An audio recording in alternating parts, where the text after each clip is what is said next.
सबसे पहले एक बात सुनो, इस चैप्टर को पढ़ाने से पहले मैं एक बात कहना चाह रहा हूँ। मेरा एक क्वेश्चन है सबसे, तू मत बोल क्योंकि शायद पता होगा, स्कूल में पूछ लेता मैंने वो क्वेश्चन, तू मत बोल, बाकी कोई भी जवाब दे।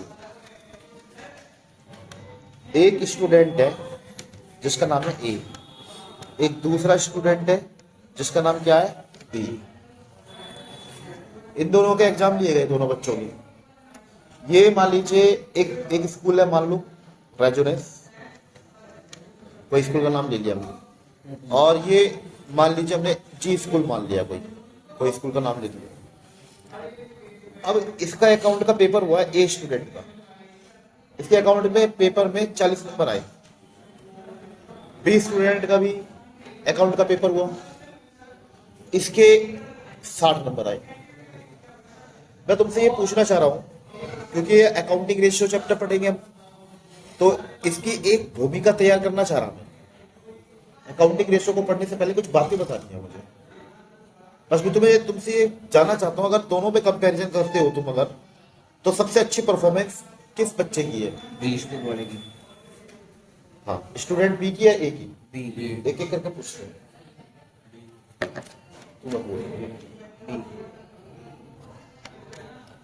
किसकी अच्छी परफॉर्मेंस है? बी। बी। अब मैं अगर तुम्हारा डिसीजन पक्का बी है, मैं चाहूं तो तुम्हारा डिसीजन चेंज कर सकता हूं। देखो, इसके जो 40 नंबर आए ना, इसके जो 40 नंबर आए वो 40 में से, इसका जो पेपर हुआ था वो 40 नंबर का हुआ बी के साथ में। था, और उसका जो पेपर हुआ था वो कितने नंबर का हुआ था? 100। अब बताओ किसकी परफॉर्मेंस अच्छी? एक ही। पता है क्या मतलब हुआ इसका? इसका मतलब हुआ है कि सिंगल डाटा से हम कंपेयर नहीं कर सकते, हमें दूसरा डेटा भी चाहिए। दो ऐसी वैल्यूज चाहिए हमको जो एक दूसरे पे डिपेंडेंट हो। एक दूसरे पे क्या हो? डिपेंडेंट। रेशियो कभी भी अगर हम निकालेंगे ना, तो दो वैल्यूज जरूर चाहिए रेशियो निकालने के लिए। जैसे अगर मैं इस स्टूडेंट ए की बात करूं, तो जो अकाउंटेंसी के इसके जो मार्क्स है, इसको ऊपर जो ऊपर लिखा इसको बोलते हैं न्यूमरेटर, और नीचे वाले को क्या बोलते हैं हम? डिनोमिनेटर। अगर मैं ये फ्रैक्शन देख रहा हूं ना, 40/40, तो 40 से कम 40, इसका रेशियो क्या आया? 1:1। इसके नंबर का अगर मैं रेशियो निकालूं, यहां देखो जरा एक बार, 2 पंजे 10, 2 तिया 6। इसको भी इससे काट दो तो 0.6:1 आएगा। दोनों में कंपेयर करो, कंपैरिजन हो सकती है किसके नंबर सबसे अच्छे रेशियो में, किसका सबसे अच्छा रेशियो है। इसमें देखो इसका 1 है और इसका 0.6 है। 1 बड़ा होता है कि 0.6 बड़ा होता है? तो 1 बड़ा है, इसकी परफॉर्मेंस अच्छी है। मैं एक बात और पूछ लूं दोबारा तुमसे, ठीक है बताओ।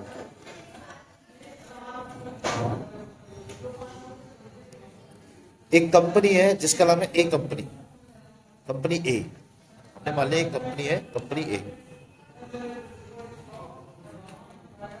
एक कंपनी है बी, इसके पूरे साल का नेट प्रॉफिट देखो, ए कंपनी का पूरे साल का नेट प्रॉफिट 25 लाख रुपए, इसका है 30 लाख। सबसे अच्छी परफॉर्मेंस किस कंपनी की है? मत देना जवाब, अधूरी इंफॉर्मेशन।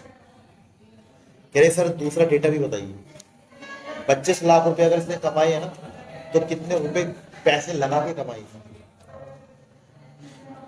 कंपनी ए ने जो 25 लाख रुपए कमाए, बिजनेस में 50 लाख रुपए डाल के कमाए, यानी इसकी कंपनी की जो शेयर कैपिटल है, शेयर कैपिटल कितने रुपए की है? 50 लाख। और कंपनी बी ने जो 30 लाख रुपए कमाए, वो 10 करोड़ रुपए की शेयर कैपिटल डाल के कमाए। मैं पूछता हूं कौन सी कंपनी का परफॉर्मेंस अच्छा? एक कंपनी 10 करोड़ रुपए डाल करके 30 लाख कमा रही है, एक कंपनी 50 लाख रुपए डाल करके 25 लाख कमा रही है। कौन सी कंपनी के साथ जाना चाहोगे आप? किस कंपनी का शेयर खरीदना चाहोगे? ए कंपनी। पता है इस कंपनी का शेयर खरीद लीजिए, बहुत अच्छी कंपनी है, ये बहुत अच्छा प्रॉफिट कमाती है। जो कंपनी का इस कंपनी का शेयर खरीदेगा, कंपनी उसको अच्छा डिविडेंड भी देगी। कंपनी मार्केट में शेयर बेचती है ना, लोग शेयर खरीदते हैं ना, रिटर्न में उस शेयर होल्डर को क्या मिलता है कंपनी से? डिविडेंड। डिविडेंड क्या होता है? जो कंपनी ने ये लाभ कमाया ना, प्रॉफिट कमाया, ये शेयर होल्डर्स के बीच में बांट देती है। अब बताइए, यहां तो 10 करोड़ कैपिटल के हिसाब से 30 लाख कमाया, तो इसके नंबर ऑफ शेयर होल्डर बहुत ज्यादा होंगे इस कंपनी। 10 करोड़ रुपए की कैपिटल अगर कंपनी ने शेयर होल्डर से ली है, शेयर बेच बेच के, तो उसके नंबर ऑफ शेयर होल्डर बहुत ज्यादा होंगे। और इसके नंबर ऑफ शेयर होल्डर क्या होंगे? कम। जब जिस कंपनी के सबसे ज्यादा शेयर होल्डर होंगे, प्रॉफिट बहुत कम कमा रही है 10 करोड़ के सामने, तो वहां पे डिविडेंड भी बहुत छोटी अमाउंट में जाएगा ना हर शेयर होल्डर को, और यहाँ पे प्रॉफिट शेयर होल्डरों को बड़ी अमाउंट में जाएगा। ऐसा समझो जैसे एक रोटी है, एक रोटी के 10 हिस्से करो, और एक रोटी के केवल 2 हिस्से करो या 4 हिस्से करो, तो इस कंपनी के मान लीजिए 4 शेयर होल्डर है, और इस कंपनी के मान लीजिए 10 शेयर होल्डर है, ऐसे करके तो रोटी का हिस्सा बांटना है सबको। तो जिसके 10 शेयर होल्डर है उसको कम हिस्सा जाएगा रोटी का कि ज्यादा जाएगा? कम। और जिसके कम शेयर होल्डर है उसको रोटी का हिस्सा ज्यादा जाएगा कि कम जाएगा? ज्यादा। जहां सबसे ज्यादा कैपिटल लगी हुई है बिजनेस के अंदर, वहां सबसे ज्यादा शेयर होल्डर मिलेंगे। जहां कम कैपिटल लगी हुई है बिजनेस के अंदर, वहां कम शेयर होल्डर मिलेंगे। कम कैपिटल लगा करके ज्यादा प्रॉफिट कमाया, बहुत ज्यादा कैपिटल लगा करके कम प्रॉफिट कमाया। यहाँ डिविडेंड शेयर होल्डर को बहुत कम मिलेगा, एक शेयर होल्डर को, और यहाँ क्या मिलेगा? काफी ज्यादा मिलेगा। कौन सी कंपनी के शेयर खरीदना चाहोगे भविष्य में? अगर ये कंपनी शेयर इशू करना चाह रही है मार्केट में, कौन सी कंपनी के शेयर खरीदना चाहोगे? कंपनी ए के, कंपनी बी के? पता है हमारा चैप्टर कौन सा है? Accounting ratio.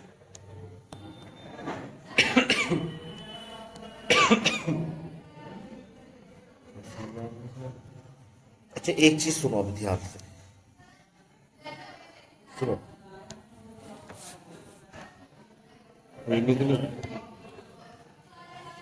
ये क्या लिखा मैंने? Current asset. अब 11वीं क्लास की बात शायद नहीं बता पाऊंगा करंट एसेट किसे कहते हैं, लेकिन एक लाइन में फिर भी सुन। करंट एसेट वो एसेट होती है जो एक मर्चेंट बिजनेस खरीदता है अपने बिजनेस में बेचने के पर्पस, और वो पता क्या है? गुड्स। गुड्स क्या है बिजनेस की? Current asset. क्या होता है गुड्स? जो बिजनेस में खरीदता है आगे बेचने के लिए, उसको हम क्या बोलते हैं? गुड्स। एक पंसारी की दुकान पे क्या मिलता है? घी, तेल, चावल, चीनी, सब क्या उसकी दुकान के लिए? वो गुड्स है। और वो गुड्स जो नहीं बिका साल के एंड में, वही क्या बन जाता है? स्टॉक। क्या बन जाता है? स्टॉक। एक मटेरियल की तरह।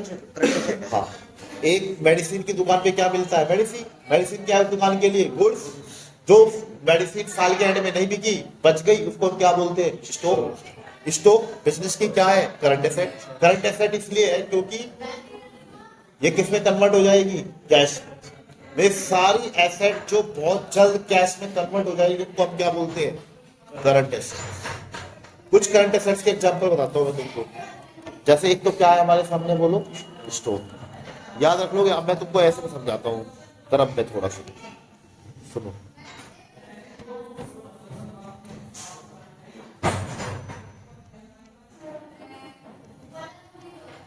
एक तो क्या याद रखना है तुम्हें इसका एग्जांपल? बोलो। कैश है नंबर 2 पे, ये नंबर 1। और एक क्या याद रखना है तुम्हें? Cash at bank. Cash at bank को हम क्या भी बोलते हैं? तीसरा करंट एसेट का एग्जांपल क्या है याद रखना है तुम्हें? डेटर्स। पता है कौन होते हैं डेटर्स? हाँ, debtors are those persons to whom the goods और services are sold on credit. ये वो लोग होते हैं जिनको हम गुड्स बेचते हैं उधार। हमारी दुकान के कस्टमर है ये, इनसे पैसा लेना है, इनको हम क्या बोलते हैं? डेटर। एक कस्टमर 2 तरह का होता है ना, एक नकद वाला और एक उधार वाला। उधार वाले कस्टमर को क्या बोलते हैं अकाउंट की लैंग्वेज में? डेटर। करंट एसेट के एक एग्जांपल देखो क्या है?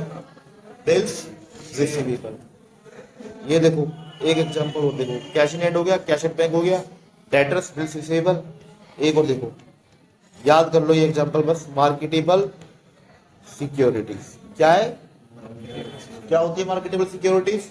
ये शॉर्ट टर्म इन्वेस्टमेंट होता है जो कंपनी करती है, और ये ऐसा इन्वेस्टमेंट होता है जब चाहे तुरंत बेच सकती है और कैश में कन्वर्ट कर सकती है। इसके बाद छठे नंबर पे ट्रेड रिसीवेबल। इन दोनों का जोड़ होता है। डेटर और बिल्स रिसीवेबल दोनों को जोड़ दे, क्या कहलाएगा? Trade receivable. ट्रेड रिसीवेबल एक मेजर हेडिंग है, बड़ी हेडिंग है, मतलब उसके अंदर क्या आता है तुम्हारा डेटर और बिल्स रिसीवेबल दोनों चीजें आती है। और पता है कैश इन हैंड और कैश एट बैंक दोनों को अगर हम जोड़ दें तो पता है इसको हम क्या बोलते हैं? ये बोलते हैं कैश एंड कैश इक्विवेलेंट। एक एग्जांपल और याद रखो किसका? करंट एसेट का, प्रीपेड एक्सपेंस। क्या याद रखना है? और क्या होते हैं करंट एसेट्स के एग्जांपल इसके अलावा? Current investment. क्या होता है? इन्वेस्टमेंट दो तरह का होता है ना, एक तो नॉन करंट इन्वेस्टमेंट और एक current investment. Non current investment किस में जाता है? नॉन करंट एसेट्स में। करंट इन्वेस्टमेंट किस में जाएगा? Current assets. कोई प्रॉब्लम है? ये 7 एग्जांपल याद रख लो तुम करंट एसेट्स के।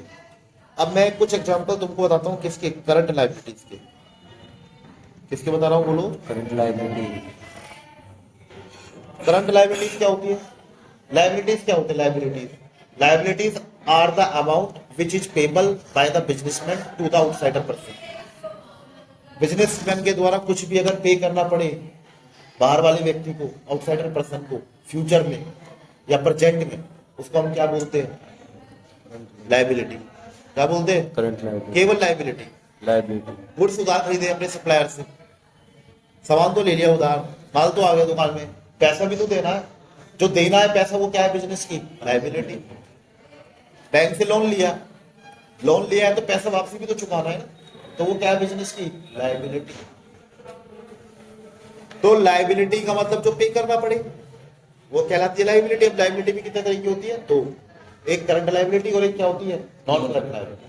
Current liabilities are those liabilities which are payable by business within the 12 months from the date of the balance sheet. कितने महीने के अंदर पे करनी पड़े?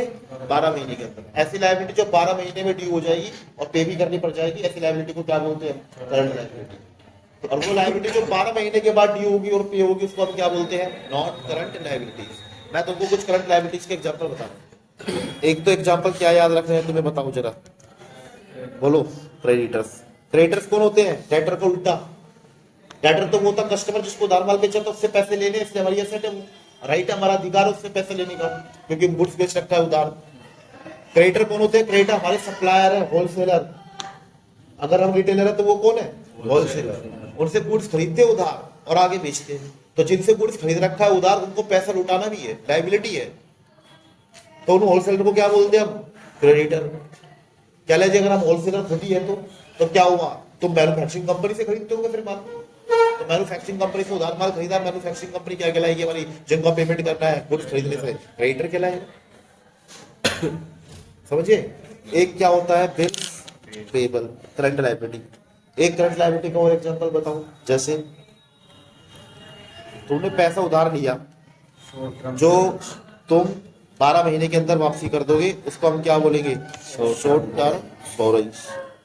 और करंट लायबिलिटी का एग्जांपल वो नॉन करंट लायबिलिटी में आएगा, लॉन्ग टर्म। ये क्या लिखा बताइए जरा। क्या होता है आउटस्टैंडिंग एक्सपेंस? वो खर्चा जो कंपनी ने, तुम्हारी कंपनी ने कर तो दिया है करंट अकाउंटिंग ईयर में, इस साल कर तो दिया, खर्चा इसलिए हो गया क्योंकि सामने वाली पार्टी से कोई काम ले लिया, लेकिन उसके बदले में उसका पेमेंट नहीं किया है। पेमेंट पता कब करोगे? अगले साल। खर्चा हो गया और पेमेंट अभी तक नहीं हुआ। पेमेंट कब करोगे? अगले साल। जब तक पेमेंट नहीं करोगे तब तक तुम्हारे ऊपर क्या बनी रहेगी? लायबिलिटी। कोई सर्विस तुमने ले लिया, उसका पेमेंट रोक दिया है, ऐसी सर्विस को रोकने का मतलब क्या है? पेमेंट करने का मतलब क्या? पेमेंट ना करने का मतलब क्या है? क्या कहलाएगा वो? Outstanding expense. जैसे मान लीजिए तुमने बैंक से लोन लिया है 5 लाख रुपए का, और हर महीने तुमको 3-3 हजार रुपए का इंटरेस्ट देना पड़ता है, 5 हजार का इंटरेस्ट देना पड़ता है, जो भी एग्जाम्पल इंटरेस्ट का मान लो कोई भी अमाउंट, और तुमने 3 महीने का ब्याज नहीं दिया, तो बैंक वाले मांगे जा रहे हैं। क्यों मांग रहे हैं? क्योंकि भाई ड्यू हो चुका है, तुमने बैंक वालों का पैसा यूज किया है तो ब्याज भी देना पड़ेगा। बैंक वालों से सर्विस ली है तुमने, पैसा उधार लेकर के, तो सर्विस यानी इंटरेस्ट पे करना कंपनी का खर्चा है, लेकिन अभी तक पे नहीं किया, और ये कह करके टाल दिया कि अभी नहीं है पैसा, बाद में देंगे, अगले साल देंगे। तो इसको हम क्या बोलेंगे? Outstanding interest on loan. क्या बोलेंगे? Interest on loan. तुमने कोई फैक्ट्री किराए पे ली जिसका 50 हजार रुपये पर मंथ रेंट जाता है, 3 महीने का रेंट नहीं दिया, अगले साल देने की बात कर रहे हो जो बकाया है, इसको क्या बोलेंगे हम? Outstanding rent. क्या बोलेंगे? Outstanding rent. बिजली का बिल आया फैक्ट्री का, रोक के रखा हुआ है, 2 महीने से पे नहीं किया है, जुड़ करके आ रहा है, आउटस्टैंडिंग इलेक्ट्रिसिटी बिल। क्या बोलेंगे? लाइबिलिटी है हमारी बिजनेस की। क्या है ये? लाइबिलिटी। एक लाइबिलिटी और सुनो, बैंक ओवरड्राफ्ट। नाम सुना ये? Yes sir. क्या होता है बैंक ओवरड्राफ्ट? जब बैंक में हम अकाउंट खुलवाने के लिए जाते हैं ना, तो बैंक वाले आपसे पूछते हैं कि सर आप करते क्या हैं? आप सर्विसमैन हो कि बिजनेसमैन? हमने कहा ऐसे क्यों पूछ रहे हो? कह रहे हैं कि हम आपको ये सजेशन करेंगे कि अगर आप बिजनेसमैन है तो आप करंट अकाउंट खुलवाइए, चालू खाता खुलवाइए, और अगर आप सर्विसमैन है तो आपके लिए अच्छा रहेगा सेविंग अकाउंट। हमने कहा दोनों में क्या अंतर है? कह रहा है कि सेविंग अकाउंट में ये सुविधा होती है कि आप पैसा चाहे तो जितनी बार जमा करिए, कोई दिक्कत नहीं है, पर आप बार बार रोज रोज निकाल नहीं सकते, लिमिट है इसमें। एक महीने में आप 5-6 बार पैसा निकाल सकते हो, उससे ज्यादा नहीं निकाल पाओगे। कह रहे नहीं, अगर से ज्यादा निकालने की कोशिश करी तो क्या होगा? निकाल नहीं सकते। क्या पाबंदी है, रेस्ट्रिक्शन है? नहीं नहीं, निकाल तो सकते हो, फिर आपको चार्जेस देने पड़ेंगे। क्या देने पड़ेंगे? मतलब हमारा ही पैसा हम ही निकालेंगे, अपने ही पैसे निकालने पर चार्जेस देने पड़ेंगे। हाँ जी, क्योंकि आप सेविंग अकाउंट खुलवा रहे हो। सेविंग अकाउंट खुलवाने का ऑब्जेक्टिव होता है कि पैसे जोड़ना। आप जोड़ पा रहे हो जब निकलवाई दोगे तो। क्या अलग करंट अकाउंट क्या है? क्या अलग करंट अकाउंट में ये सुविधा है, आप जितनी बार पैसा जमा करिए कोई दिक्कत नहीं है, और जितनी बार निकालिए कोई दिक्कत नहीं है, कोई ब्याज नहीं दिया जाएगा आपसे, कोई चार्जेस नहीं दिया जाएगा। और अब बताइए बिजनेसमैन आदमी क्या करता है? रोज चेक से पेमेंट करता है और अपने कस्टमर से रोज चेक लेगा। उसकी ज्यादा तो ट्रांजेक्शन बैंक से ही होगी, बार बार पैसा जमा भी करेगा, बार बार निकलवाएगा भी, तो उसके ऊपर ऐसी कोई रिस्ट्रिक्शन नहीं होनी चाहिए ना। तो कौन सा अकाउंट ठीक रहेगा बिजनेसमैन के लिए? Current account. करंट अकाउंट में एक फैसिलिटी मिलती है बिजनेसमैन को, पता है क्या? ये बिजनेस बैंक वाले बोलते हैं कि सर अगर आप बिजनेसमैन आदमी है तो आपको एक फैसिलिटी देते हैं। फ्यूचर में अगर आपके अकाउंट में पैसा नहीं है और अपने क्रेडिटर को पेमेंट करने के लिए आपने चेक काट के दे दिया 50,000 का, 1 लाख रुपए का, आप निश्चित रहिए हम आपके ब्याज पे पेमेंट कर देंगे। पढ़िए आपके अकाउंट में 1 रुपए भी नहीं है, आप हमारी पेमेंट बाद में कर देना। यानी हम आपके अकाउंट में अगर जीरो बैलेंस है ना, तो जीरो में से निकाल देंगे 1 लाख रुपए और उसको दे देंगे पेमेंट के तौर पे। तो आपका जो अकाउंट है ना माइनस में चला जाएगा 1 लाख रुपए। पासबुक दिखाओगे, पासबुक में एंट्री कराओगे तो 1 लाख रुपए माइनस में दिखाई देगा। इसका मतलब आपने हमारा पैसा यूज किया है, इसका मतलब आपके ऊपर बोरोइंग्स है, उधार है आपके ऊपर, और आपको ये पैसा रिफंड करना पड़ेगा। समझे नहीं क्या?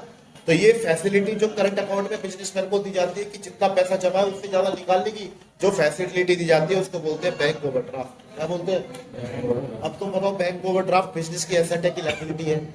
लायबिलिटी, क्योंकि बिजनेसमैन को पे करना पड़ेगा बैंक। और कब पे करना पड़ेगा? मेरे ख्याल में 50 से 60 दिन के अंदर इसकी पेमेंट हो जाती है, कुल मिला के 12 महीने के अंदर। करंट लायबिलिटी वो लायबिलिटी होती है ना जो कितने महीने में पे हो जाए? 12 महीने। तो करंट लायबिलिटीज के कितने एग्जांपल में जरा देखना। एक तो क्रेडिटर्स, एक बिल्स पेबल, और तीसरा कौन सा है? Short term borrowings. हालांकि बैंक ओवरड्राफ्ट इसी के अंदर आता है, शॉर्ट टर्म बोरोइंग्स के अंदर, एक तरह से बोरोइंग्स ही है। और एक क्या बताया मैंने? Outstanding expense. ये एग्जांपल याद हो जाएंगे, और नहीं होंगे तो याद करके लाओ। इसके बाद नेक्स्ट ध्यान से देखो, एक वर्ड लिख रहा हूं मैं, क्या है? डेट माने लोन, डेट माने कर्ज, डेट माने लायबिलिटी। लोन, कर्ज, लायबिलिटी कुछ ही कह लीजिए, पर मैंने वर्ड क्या लिखा है यहाँ पे? डेट का मतलब होता है, ये देखो,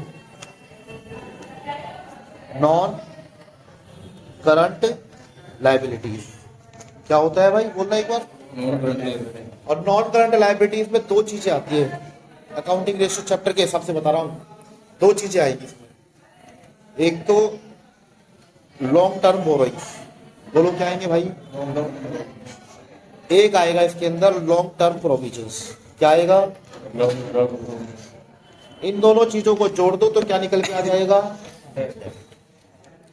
बोरोइंग्स तो समझते हो ना, पैसा उधार लेना। कंपनी को फाइनेंस चाहिए होता है टाइम टू टाइम, बिजनेस को चलाने के लिए किस चीज की जरूरत पड़ती है? मनी की, फंड्स की, पैसे की, फाइनेंस की। और ये पैसा 2 तरह से लाती है कंपनी बिजनेस में। 2 सोर्सेस होते हैं पैसा लाने के, एक तो अपना पैसा और एक पराया पैसा। अपना पैसा कौन सा होता है? Share holder fund. कौन सा होता है? शेयर बेच के जो पैसा कंपनी लाती है वो कौन सा है? अपना पैसा, शेयर होल्डर का पैसा है। और पराया पैसा कैसे होता है? बोरोइंग्स, उधार लेकर के ला रही है पैसा। बोरोइंग्स के तुमको 2-3 एग्जांपल देता हूं, तुम्हें याद रखना चाहिए। एक तो डिबेंचर्स।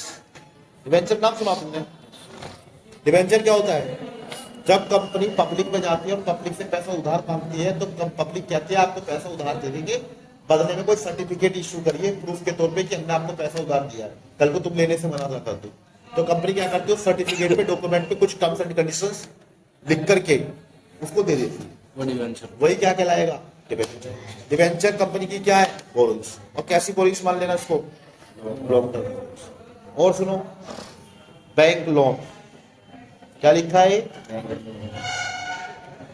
अकाउंटिंग रेशो में केवल 2 एग्जांपल याद कर लो लॉन्ग टर्म बोरोइंग्स के। कौन कौन से बताइए? बैंक लोन और डिबेंचर। लॉन्ग टर्म प्रोविजंस का वैसे तो एक एग्जांपल याद रखो तुम, provision for warrant.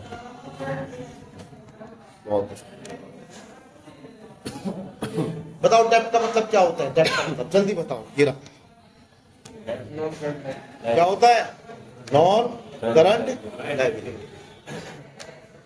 Non current liability में कितनी चीज आती है? तो कौन कौन सी? और लॉन्ग टर्म प्रोविजन। एक चीज और सुनो, एक वर्ड होता है टोटल डेब्ट। क्या लिखा है? टोटल डेब्ट इज इक्वल टू होता है, एक तो ये ऊपर वाला नॉन करंट लायबिलिटी, और इसमें एक चीज और जोड़ दो बस। क्या क्या?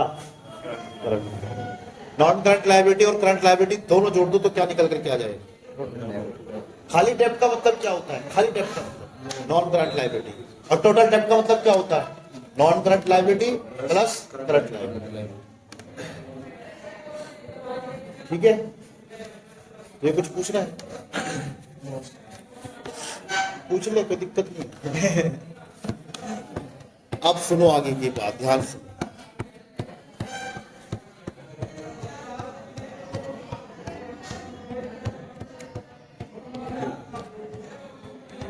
बड़ी गलती की, बड़ी गलती की। बंद करो, बंद करो।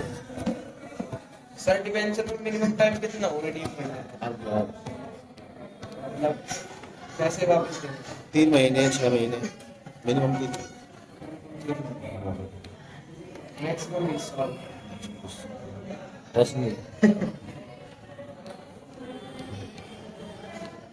कहाँ चले गए वो? अब मैं तुम्हें एक चीज समझाना है, ध्यान से। कंपनी की बैलेंस शीट देखी तुमने?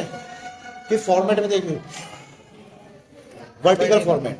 कौन सा फॉर्मेट देखा? मैं तुमको हॉरिजॉन्टल फॉर्मेट में दिखाता हूँ अकाउंटिंग रेशियो को समझाने के लिए।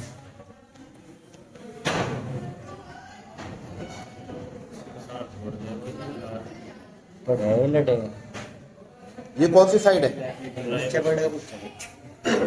और ये कौन सी साइड है? तुम बैलेंस शीट को ऐसे याद कर लो, 2 मिनट में याद हो जाएगी।